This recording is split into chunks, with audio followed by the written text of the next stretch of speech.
Hello, everyone from Texas. Welcome to the latest episode of the Foxes on the Box podcast, provided by the Dallas Foxes. I'm Charles. He's Craig. Cheers. Cheers. I haven't got a drink. Oh, shit, I haven't got a drink. You don't? I got a whole bottle right here. Brand new, baby. Yeah, brand new? You're an alcoholic. Did you get through all that stuff from Kentucky last year? Burn through that. Are you kidding me? I've barely even made it through like 1 or 2 bottles. So, no, I haven't hardly got anything. So, yeah. We had a rest last week because Craig was in Vancouver and couldn't be bothered to deal with the time difference or something. Some lame excuse. Some lame excuse. That's right. I ran a 10K, man. Uh-oh, we lost Charles. Charles is down. Oh, that's what happens when you live out in the country. So anyway, well, we'll wait for Charles to get back. He lost his camera, it looks like, maybe his microphone. Some things we're going to talk about tonight. Hey, we won a match and we scored 2 goals. This is not the right stuff. Why does it say Newcastle reaction? Liverpool, that's terrible. Whoever's running this show is awful. So anyway, tonight we're going to talk about our Southampton match. We're going to also talk about Vardy and some of his shenanigans. We're also going to talk about championship play. We're going to talk about who might be the new manager. We got a whole list of things going. For some reason, I can't find my slides. I loaded the wrong one. So we're just going to go with this. So, Charles, let's go into how we ended up beating Southampton 2-0 this last weekend. 2 championship teams. 2 crap. We were the better of the crap. I must say, Southampton, they were awful. And I heard that they got one of their players was taken. I know a few of their players were subbed out because they have a temporary manager, and they sung the same song for 35 minutes non-stop. What does that mean? They sung the same. Well, I was saying like because they took off the player who's supposed to be the only one doing any effort. And they keep singing his song, saying like bring back whatever, like 30 odd minutes non-stop. So I did pop onto a couple of the Southampton things that I know, and they just thinking it's disaster. I mean, I don't know. They lost more games than we did, but we set the records. So about them, scoring. We scored. We had a clean sheet. So that's good. I mean, I took positive for it. I enjoyed the game. Standard wasn't very high, was it really? And the second goal, Jordan Ayew, took the free kick. It was terrible. It wasn't even above the belt line, the thigh, and he sort of came back. But he did it well on the second one. And Ramsdale was unsighted, and it went in. So 2-0, and Jamie's on 199. So exactly. Hopefully, with the next game at where are we?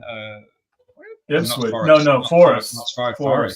He'll score against Forest and get his 200th. That would be part of his legacy as well. Now where you bloody gone? That's very professional. No, what you doing? I forgot to close my door before this thing started. Jesus, fucking bloody amateurs here. Amateurs. Well, I'm the one putting. I'm still amateur because you're not paying me. You're not paying me anything. Yeah.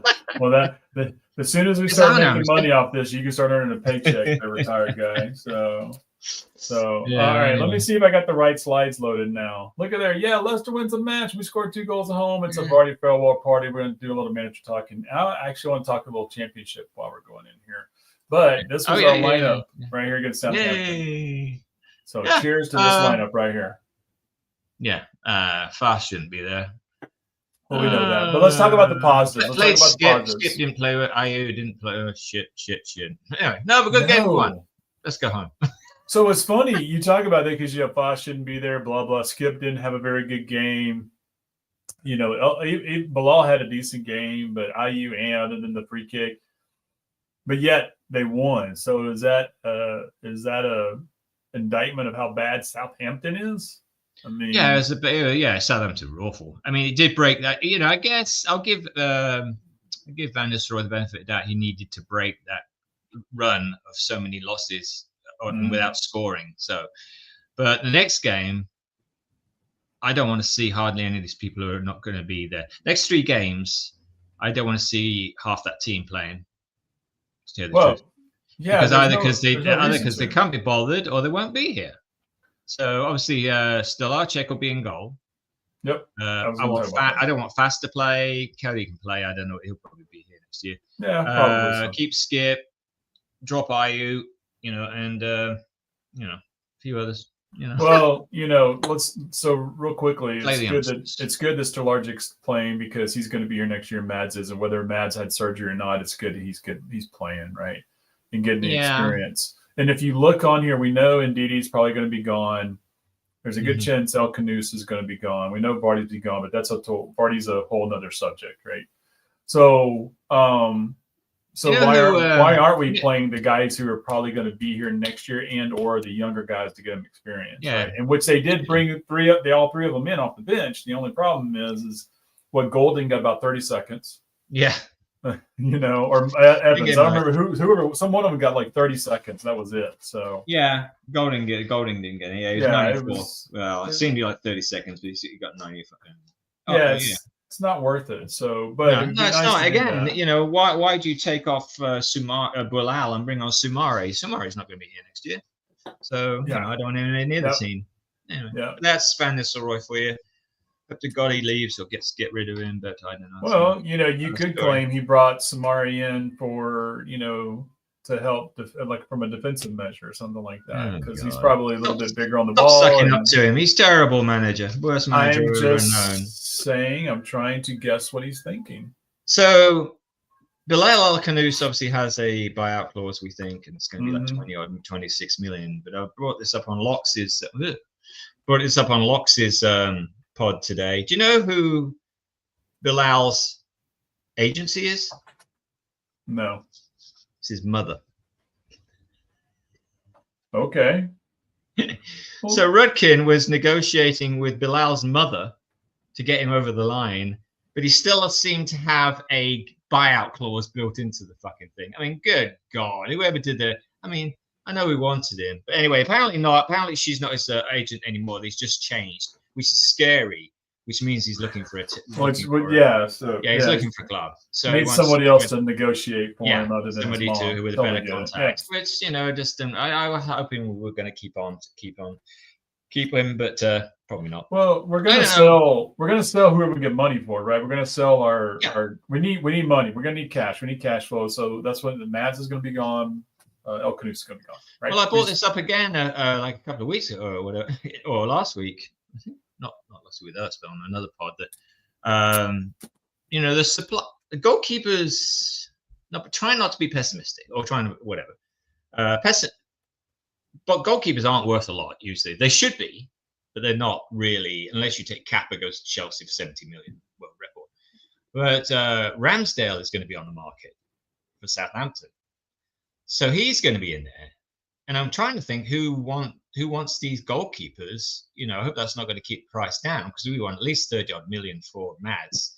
Now he's rumored to go to Brentford with all the other Danes that are there. There's some Danish manager. They've got like 3 or 4 Danish players there, and he'll be guaranteed first team football. But they could go for Ramsdale. Mads Hermansen. Yeah, good Brentford because they have a lot of Danish people there. I mean, they're driven by. They got like 3 or 4 Danish players, and the managers are Dane. Yeah. So they're just like other teams are backed by other have a lot of presence. So so rumor is he's going to go there, and they got the money, and they're sort of nearly in Europe anyway, so they look to improve. Another wild rumor, Man United. I can't see him going there. But I hope he stays, but I don't think he will. I won't hold it against him if he goes. I think we should put the brakes on the El Khanous one, but if it's a get out clause, which apparently it is, we can't do anything, unfortunately. And we had him for a year. If he does go at 26 million pounds or euros, is a steal. Although it's not the finished article by any means. He's just he's a good player in a shit team. Because he's not he can't finish for the life. Okay, he scored some sort of goals, but one in every 10 goes over the bar. So he needs to improve on that. And he is young, so the potential's there. Well, that'll happen, and he. I mean, I can see him going to one of the bigger teams in the Premier League. But for Mads, Arsenal are interested apparently. if you look at the bigger teams in the Premier League, and when I talk about bigger teams, I'm taking more money than necessarily where they're at in the standings, is they typically already have a keeper or have a keeper in waiting. Yes. So Mads wouldn't make sense. So Brentford might be one. I mean, you could even probably go down the list a little bit and get down to, you know, I mean, I don't know who Wolves have. Well, I think, range, you know. Yeah, I think for us, seeing Mads every week. Seeing Mads every week, he's a very good goalkeeper. I put him in the top 5 or 6 in the league, but he has missed a lot of games, which doesn't help. Yeah. You know, he's missed 25% of his games. You know. Yeah. Anyway. Yeah. So, you know, that's not good for a goalkeeper because goalkeepers shouldn't get. I know it's probably a safe injury and he's trying to get it done, but I think he's, you know, he'll miss about 10 in all, or 8 to 10 games, which is not good. Yeah. That doesn't say a lot. But, you know, and Ramsdale is out in the market now because he won't stay. Southampton, so he's on the market because they're being relegated, or because because they got serious financial problems. I think they got to sell like us, and Ramsdale will want to go. That was probably in his contract. He only just signed last year. I think they paid 25 million or 20 million. He's probably one of their bigger wage earners too. I mean, so they'll want to get rid of him, which he's up against Mads, of course, you know, so they could go for Ramsdale or they could go for Mads, although Mads is a much better goalkeeper. We know he is, but somebody who hasn't done a lot of research, you know, or doesn't know Mads a lot, but knows of Ramsdale, because Ramsdale's been relegated like 3 times.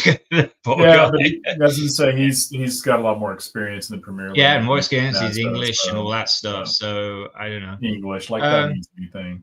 Yeah. You know, and we got to pull our finger out and get a new manager pretty quickly if we're going to do that. I'm a manager talk later. We're going to talk manager talk later. So real quickly, you touched on this. We had the 2 goal scorers, or Vardy and Jamie Ayew. But I have to say, if you watch that entire match, I think the play of the match would be Vardy blowing the referee whistle to stop Southampton. You know, granted, the referee was down and probably would have stopped Southampton advancing. Someone would have, like maybe one of the line judges come up. But I just thought it was funny that, you know, because when they've interviewed Vardy, they were like, "Hey, what were you thinking?" He was like, "Well, Southampton had the ball, and I wanted to blow the whistle." So I mean, he. You got to be quick to think of that. I wouldn't have thought of that. I'd be thinking the poor referee trying to help me. I wouldn't think it's the game, you know. But hey, there's the whistle there, and blow the whistle. Yeah, that's a good idea. Why not? You run over it thinking, hey, you're just going to see how he is, but then he looks at his head and then grabs his hand, and blows the whistle. I mean, quite honestly, definitely the play of the match right there for him to have that on there, or have that wherewithal. He took an elbow, I think, to do that. It was a shoulder. Oh, it was? If you look, when it was Ayew. Yeah, right. And it looked like nothing. Yeah, I know it did. We saw the replays and everything. I'm looking, I'm like, I just don't understand it, but I guess he just caught him, like right on the little temple right there. I don't know how you do that. So, but he fell like a bag of potatoes, didn't he? He just dropped as though he's just like, what happened? He was pulling the Luis Suarez. Rolling around over Neymar. It was a Neymar. He's all rolling on the ground. So, obviously, we know this is Vardy's farewell and everything. And so, he's got 198 goals for club now because he got one this past weekend. 199. 199. I'm sorry, 199. And so he's gonna, he's hopefully gonna get 200. Against Forest. Gets 200. Add that to his resume thing. 200th goal against Forest. He's got 3. Yeah, but it's away, which is it would be cool if it was home, but whatever. I mean, you just wanted to get 200. Yeah. The arch nemesis. Score against Forest again. So we're going to talk about that in a minute too. But I thought it was interesting about how Vardy's perceived by all of us, and maybe how some other players aren't perceived, former players. And I came across this today, which I thought was pretty interesting, which is, for some, it was a stepping stone. For him, it was home. And if you look at that collage of players in there, I don't agree with all of these. Like, I don't agree with Harvey Barnes. I don't. What is this? This is basically saying these guys use Leicester as a stepping stone to something else. Harvey Barnes was sold. Right. But you look at Maguire, you look at Chilwell, Fofana, even Drinkwater to a certain extent. Yeah. Are all and Tillman's a little bit, but that was we screwed that thing from the scratch. We should have sold him and we didn't, and all that kinds of stuff. Anyway, we could talk about it for years. But like Barnes, I don't see that. I don't see him as using this as a stepping stone. No, it's just circumstance. It was circumstance. Nothing to do with stepping stones. We have to sell a player every year. We have to survive. That's our motto. That's our motto. Yeah. That's what we do. We have to sell a big asset every year. Yeah. And you look how much except for Tielemans who went on a free, but there's some serious money there. I mean, there's 80, 60, 60. 330s, 430, 530s. So there's quite millions. Yeah. There's Maguire was 80. Fofana was 60. Mahrez was 60. Fofana wasn't 60. Fofana was, you talking about us paying? No, we sold him for 80. That's what I mean. We sold him. No, 60. We sold him. 60, I think. No, it was 80. It was 80. Oh, it was Maguire at like 70 or whatever it was, and then Maguire was 80 as well. Yeah, Fofana was 80. So it was just so go down that line. I saw this. I was like Maguire, Chilwell, Fofana, Drinkwater a little bit, Mahrez a little bit. Conte was only here the 1 year. Mm-hmm. I mean, but I don't think anybody holds him in the regard of say like a Fofana, right? I mean, right. They just don't. But anyway, I saw this. I thought it came across this. I really disagree with Barnes and even Mads. Well, because we had to sell those two. I don't think we were still. I mean, we got relegated that year, didn't we? No, it was the year we got. No, you got relegated. Yeah, it was the year we got relegated. Barnes went the same year. Yeah, it's the year we got relegated. So, I mean, and so to me, it was circumstance, not I'm using you to better my career, which is what happened to them. Don't get me wrong. I mean, although when he went to Tottenham, he hasn't played very much at Tottenham. James Madison he's been he's injured again quite a bit. Yeah. So it's not the best. I mean, we knew Kante was going to be good. I mean, he was brilliant once for us. On the season, he went up to Strasbourg. We had Mahrez, same thing. I don't think Maguire going on to better things to Manchester United, maybe a bit of club. They gave him shit for years. Because they're playing him in a different position. I think he was just shit. Well, so I wouldn't say better things, more money, a lot more money. Well, that's what I mean. It was perceived to be better thing. It turned out to be wrong. Like, I mean, you all you got to do is point at Drinkwater and go, this guy went to Chelsea and his career was over pretty much as soon as he signed with them. I mean, it was just because he was the feeder to Vardy down the middle, and they were playing a different style. So I didn't understand what it was about. But anyway. So that was a little crazy. So hey, I want to. So I kind of done talking about that. I want to pull this up here because I think this is interesting. This is the bottom 7. I usually been doing the bottom 4 because we were trying to get out of relegation, but that's all over with. But I'm interested in the bottom 7, and the reason I'm interested is because you look at that 14 through 17, they're only 2 points apart.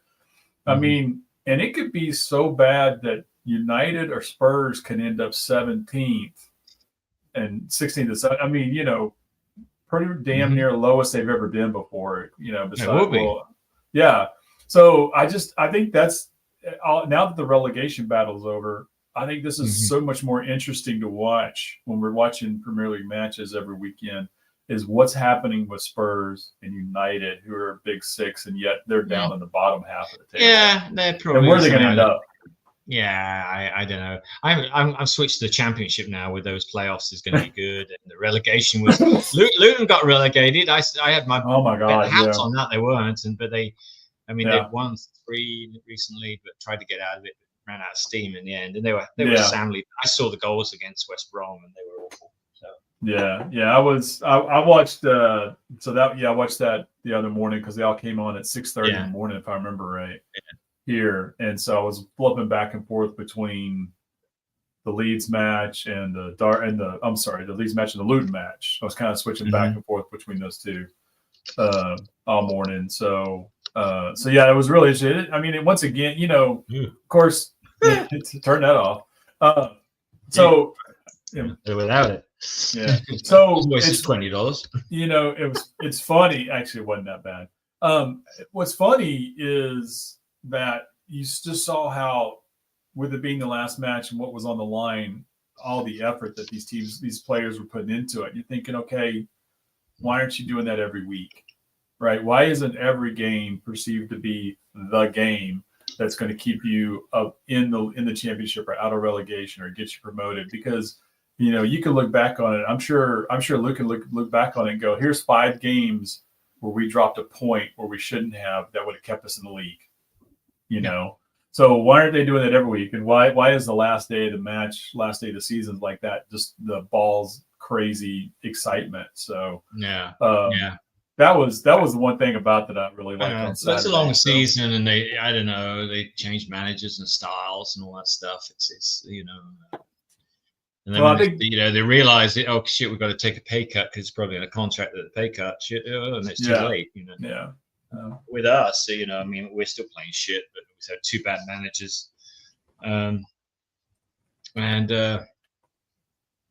people say, well, we're stuck with Van Nistelrooy next year. We probably could be, but trying to make a positive spin on it that we won against Southampton, but Southampton was shit, and he still did the same thing with the playing the Jordan Ayew. I wouldn't play Jordan Ayew. He scored okay, but then bringing on Golding with 6 minutes left, and Monga. Monga. He did 10 minutes. Monga looked good. Monga looked for a 15-year-old. Yeah, he did a kick over. He did a cross. I mean, he makes everybody else look crazy. And this is why I'm not getting off track. But if Man City get him for £1 million, £1 million, I'll be pissed.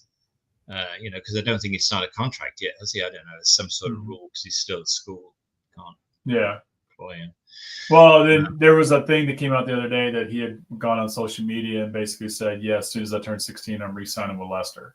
Now, really, I haven't seen it. Everybody's saying that would be great news. That's what we need in this part of the. Yeah, I mean, that's what he should do, because we've got these people in charge or whatever who's doing this, but you just need to sit down with his parents and him and say, look, okay, Man City, we understand it, but you have the facilities, which are just as ours, but you're not going to play. If you stay here, you're 15, you're going to be you're going to play a lot of the games. We can't guarantee you every game. We're going to introduce you quickly, and you're going to get played, and it's part of your progression, and you make it and after a year or so you can go,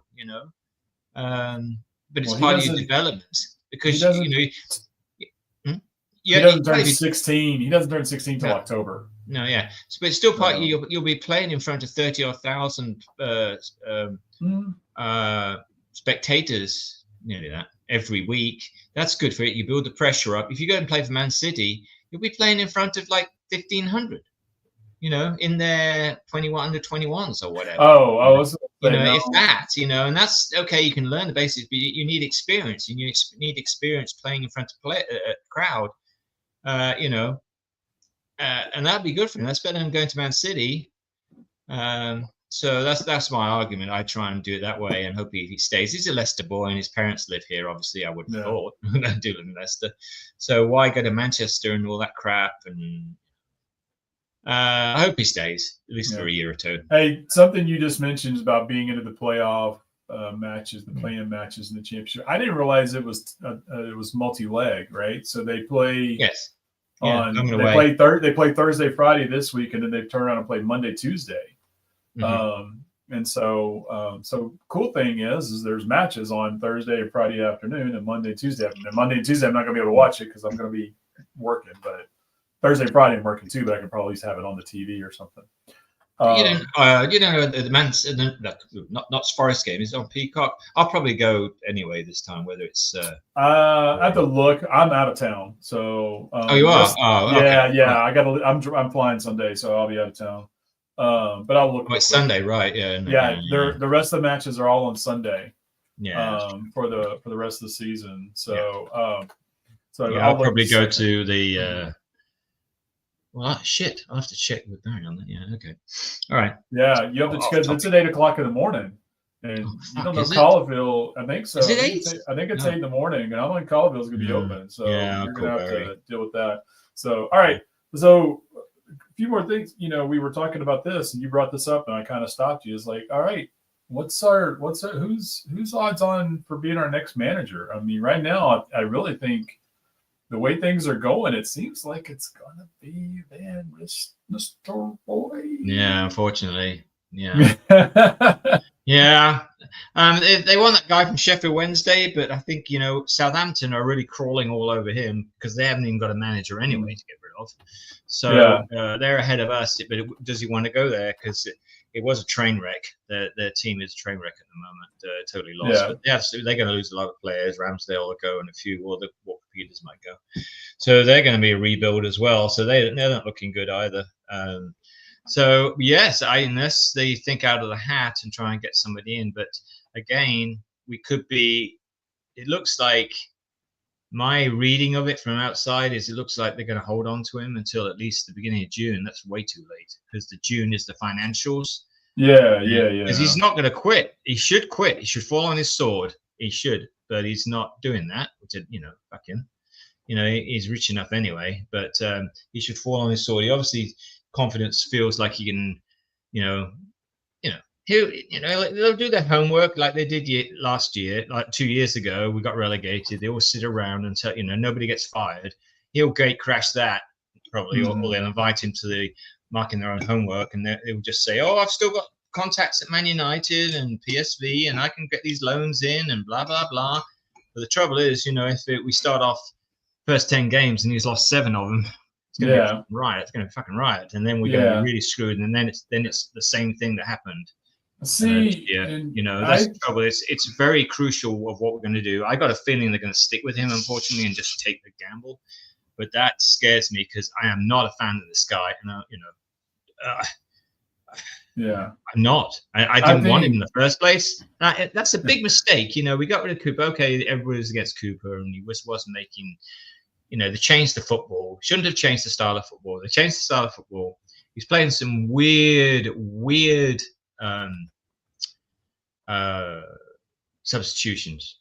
So he had to go. But then, we get Van Nistelrooy, who basically doesn't have any experience. I mean, he's played 4 or 5 for Man United, and 2 were against us, and he had some relations at PSV or whatever it was, and like 1 season there. But they had a good team before they got dismantled. But he had no experience of the dogfight that we knew we were going to be in, and look where we are, and God knows, offering multi-year deals without, being able to fire him if we get relegated. It's just a whole mess, really. Unfortunately, I'll be glad when this season is over.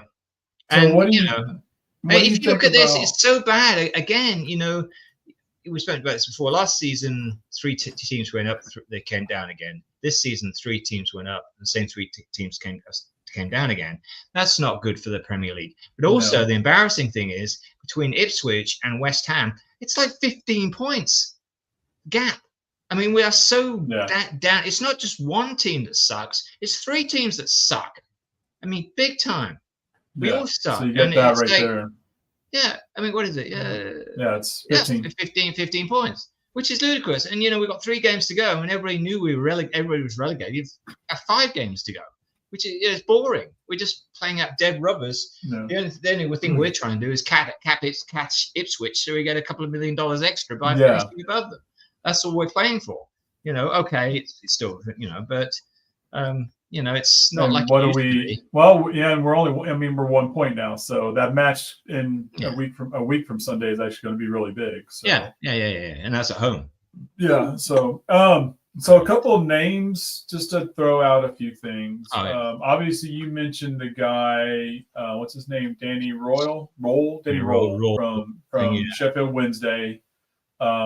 Again, that's because he's doing good job at Sheffield Wednesday, and their chairman is a lunatic. Apparently, it's like the guy at Cardiff. Cardiff got relegated, and he's in as well. But he's been around. He was a coach at RB Leipzig and Byron. He worked at Southampton. He's worked on the German national team, but he became Sheffield Wednesday last season. So. Yeah, I mean, he's just there because there's nobody else available. I mean, you can talk about. Well, we want to talk about Russell Martin. Oh fuck no. I had to bring that one up. I wanted to bring that one up. Horror stories about that guy. I mean, just through buddies and whatever. Nothing through official, Mr. Russell Martin, if you're listening. And this is not slander, but I've heard through like friends of mine who, just to keep it quiet, but I just say he is very arrogant, not arrogant, but very full of himself, and he's still upset that he got fired from Southampton. He's never been fired before. He was on the pod the other day saying about that. Very disappointed they got fired. But they're playing like shit. They were awful. Yeah, I mean, but then they did the same thing. They got another manager and didn't help them. So Russell Martin, they got Southampton through the playoffs and things like that. So, I mean, not saying he's a bad coach, but I'm sure we could do a bit better. What about Lee Carsley? He's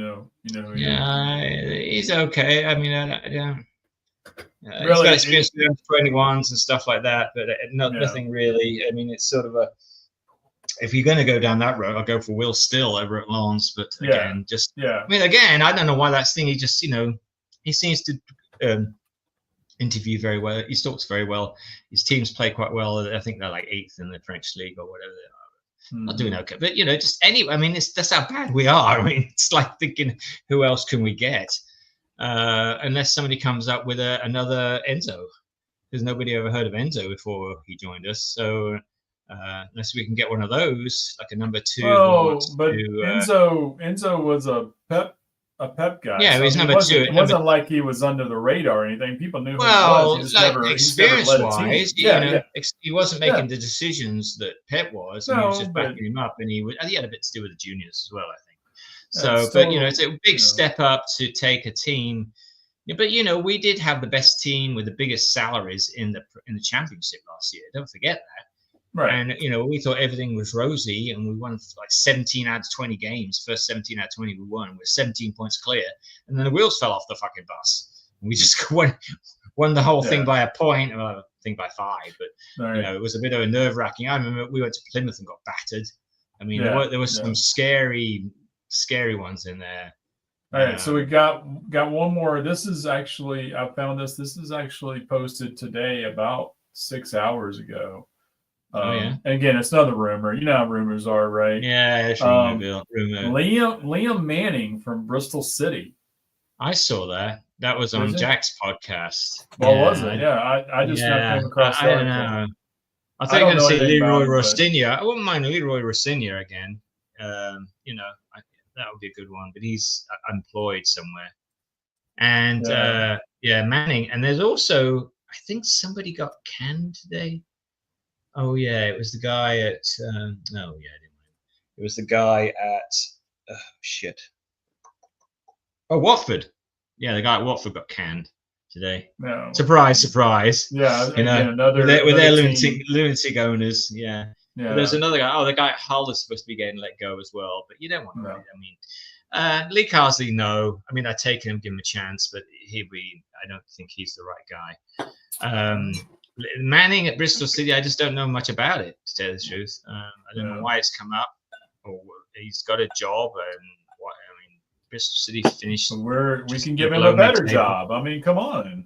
Yeah, but that's the attitude. And then we put another Van Nistelrooy, and they can't get rid of them when they're crap. Well, because you know what everybody says. Oh, look at our facilities. We have great facilities. We got great training facilities, and we have great academy.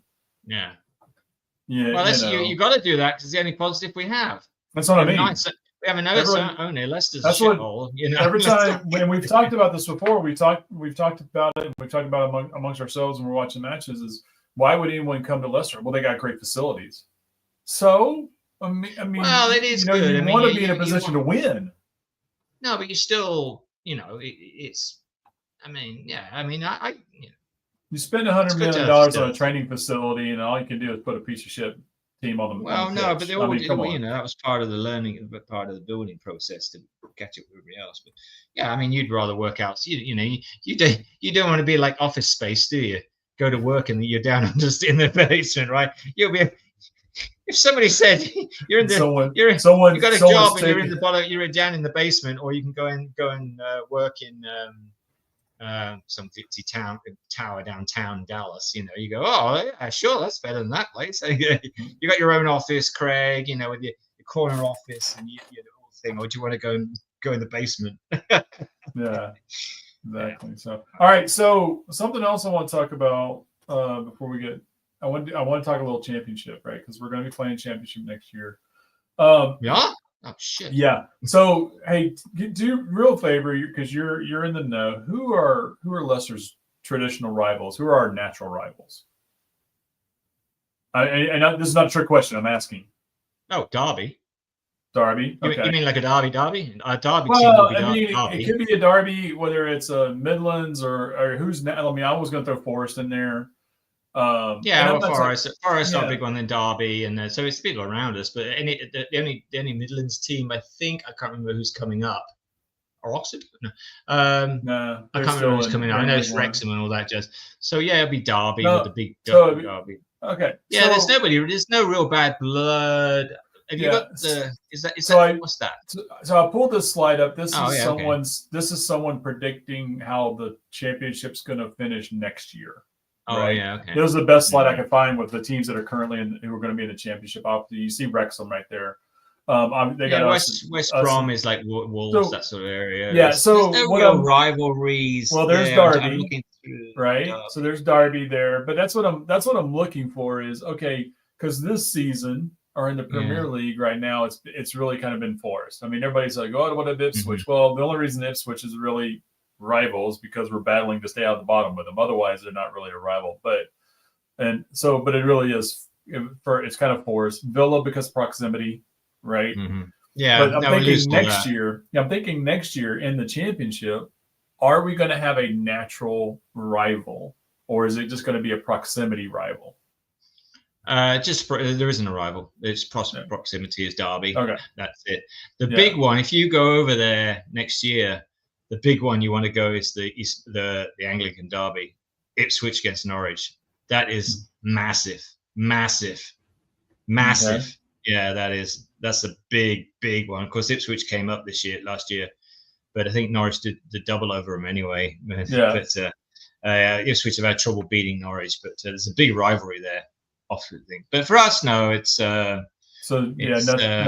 I mean, there's some good games there. I'd like to go if I was over there. So, I mean, there's some really good games. So here's the question: Is Wrexham going to be everyone's natural rival next year? Everyone, just because they're Wrexham. Well, PSR kicks in with them now. They can't start spending the money. The only thing they can get money from, I heard, is through sponsorship because Ryan Reynolds can hold his hand up and say, look, we have the biggest podcast in the world for a soccer team. So, we do have an exposure. So our advertising, we're advertising more people. So, our shirt sponsor, we United, is going to be more, this is why. And, who else? They may be able to get more money than that. But they can't, I heard it shocked me. I think when they were in League Two, their budget, their payroll was more than like some championship teams, so they've been close. Yeah. They've been paying a lot of money for these people. So now it's not, I don't think they're going to do as well as they have been. I put them, 15th to 18th. I put them higher than that. I think they'll finish 11th to 14th, something like that. Or maybe top 10. Top 10. Depends who they buy. Depends if Jamie goes to play with them or not. I don't see that happening for some reason. I don't see him playing the championship. Jamie has to stay in the Premier League or go to MLS because he's on rumored to be 140,000 a week. And even if you go down to 100, nobody's going to pay. No championship team is going to pay 1,000. He's not going to, whatever. I think that's so. Looking at this now, we don't know who the other teams are going to be. Who's that bull there? Why am I asking you? 19th to 20. But is that Oxford? That's Oxford. Is that Oxford? Yeah, that's exactly what I was going to look at. I think it is. League table. It's one of those new logos they've had in the last 10 years or 20 years. Yeah, Oxford United. That's who it is. Yeah. So who I did see play while I was over there. So. You did? They played Millwall. Oh, right. Millwall. Beat Millwall at the Den. And they beat Millwall 1-0 that day. Yeah. That was a cold and rainy and shitty day, man. Good. I tell you. Yeah, that's the way it should be. There, yeah. Now most of the other days were pretty good when I was over there, but that day was bad. Yeah. So switching gears here. Did you see the Inter Milan Barcelona game? No, today? but I saw your Holy text. shit. My only kudo to that is Barcelona lost. So Yeah. good deal. Holy shit. You need to watch just the 10-minute highlights. It is bloody. The first game was brilliant. This was even better. It was like, this is incredible. You just watch it because it went down to the real. Well, I won't tell you what happened, but I mean, there's some near misses that hit the post. It was like all these other things going on, and like, went to extra time. Oh, it was great. Yeah. And they got that new guy, whatever his name is, the new Messi. Good God, he's young as well. He's really good at Barcelona. Yeah. So anyway. They won 4-3 and then but won 7-6 on the aggregate, which is just crazy. If you it's 3-3 because because the first game Inter Milan went 2-0 up, and then Barcelona crawled back, and I think they went ahead, and it was 3-3 in the end. Same thing happened here. I'll spoil it for you. Milan went 2-0 up. Barcelona came back 2-2. Then they went 3-2 up, and then Inter scored in like the 90th minute or something to bring it back to 3-3. And then I think Barcelona goal disallowed. It was somebody hit the post. Barcelona hit the post, and then it was like a nightmare.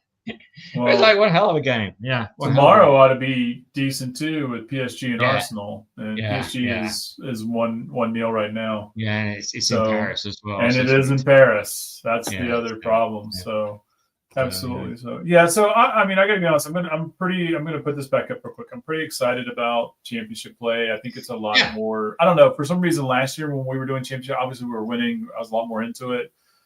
Way more into it than I am this year. Maybe it's because we're losing. I don't know. But the other thing is I'm interested in seeing how the teams match up. You know, there's always going to be a couple teams that are really good and a couple teams that are really bad, but then there's all those ones in the middle, and that's what I'm really interested in seeing how we match up against all those other teams and how we do. But I honestly think everyone's going to try and take Wrexham to the woodshed every time they play them, just simply because it's Wrexham, not because if it had been anybody else who got promoted twice, it probably wouldn't be a big deal. But because of all the other stuff going along with it, the TV show and the Hollywood owners and all that stuff, which I have nothing against, by the way. The TV show's cool, watch it, so I'm okay with that. I just think I think naturally people are just going to go, fuck them, we're going to beat the shit out of them, and that's the way it's going to be. So watching them play Leicester next year would be fun. Watching going to Wrexham would be fun, obviously. But I think it's going to be interesting. But like I said, I went to the Millwall match. I think that's an interesting place to watch a game. And those fans are kind of cool. They're cool is not an adjective. Well, I mean, fanatical is probably a better way of saying it, right? Fanatical. So it makes for an interesting game. It makes for an interesting match, right? But I can't drink during the game now, so that's dying down. No. But you could not during the game. Oh, during the game, no, you can't. Yeah. So, but I think that would be interesting. So, I'm interested. So, but on top of that, and it's so funny because that's Sunderland. Oh, they're in the playoffs. Those are the 4 teams in the playoffs. Yeah, I kind of hope Sunderland does get promoted. I see. Well, they lost the last 5. I know they really just stunk, man. It just I don't know what happened to them. Took the thing off the gas. Yeah. So anyway, all right. But anyway, so the last, so we're clear. The last 3 matches we have are all on Sunday. I was just looking. Forest away, Ipswich home, Bournemouth away. Yeah. So 8:15, 9 o'clock, and 10 o'clock. Everybody starts at 10 o'clock on the last day of the match. And I was just looking. It appears that the match with Forest is going to be on the USA Network because it is not on Peacock. I'm looking right now, and it's not there. Yeah. All right. We'll work something out. If you're out of town, right? I'll try. I am out of town. Call Barrett. Try and see what the hell we're going to do there. So it looks like Sunday, the big match is the 10-15 match is Liverpool-Arsenal. Now it's big just because of the 2 teams, not because there's anything on the line. I mean, Arsenal still wants to stay. Wants to make sure they keep their championship hopes alive. But the way it is, they got 67. Chelsea's at 63. So more than likely, I doubt anybody's gonna. I doubt if 4 teams are gonna leapfrog them and knock them out of the championship, or 5 teams gonna leapfrog them, knock out the championship. Okay. So, All right. So we gotta wind this up. My wife's calling me for something. No, you're good. You're good. Right here, we're actually at the end. Here we are. Don't forget to go watch these guys. They were over in Leicester and did a short video with Leicester City. And so go check it out on our YouTube. Although don't worry, Zach's disappeared too since he's come back. I haven't heard sight and sound of him. So don't forget our boxes on the boxes. I forgot to tell you. I was calling. Okay, we're out of here. Oh yeah. What's that? What is that drink? It's a Starlight Bourbon. It's a barrel pick from the Suburban Dads Club. This is the sticker that goes with it. Is that Kentucky? It's Kentucky. No, this is from Indiana right here. So. Oh, okay. Cool. There you go. So, yeah. So anyway, all right, we're out of here. Thank you very much for out of here. Cheerio. Till next week. See you.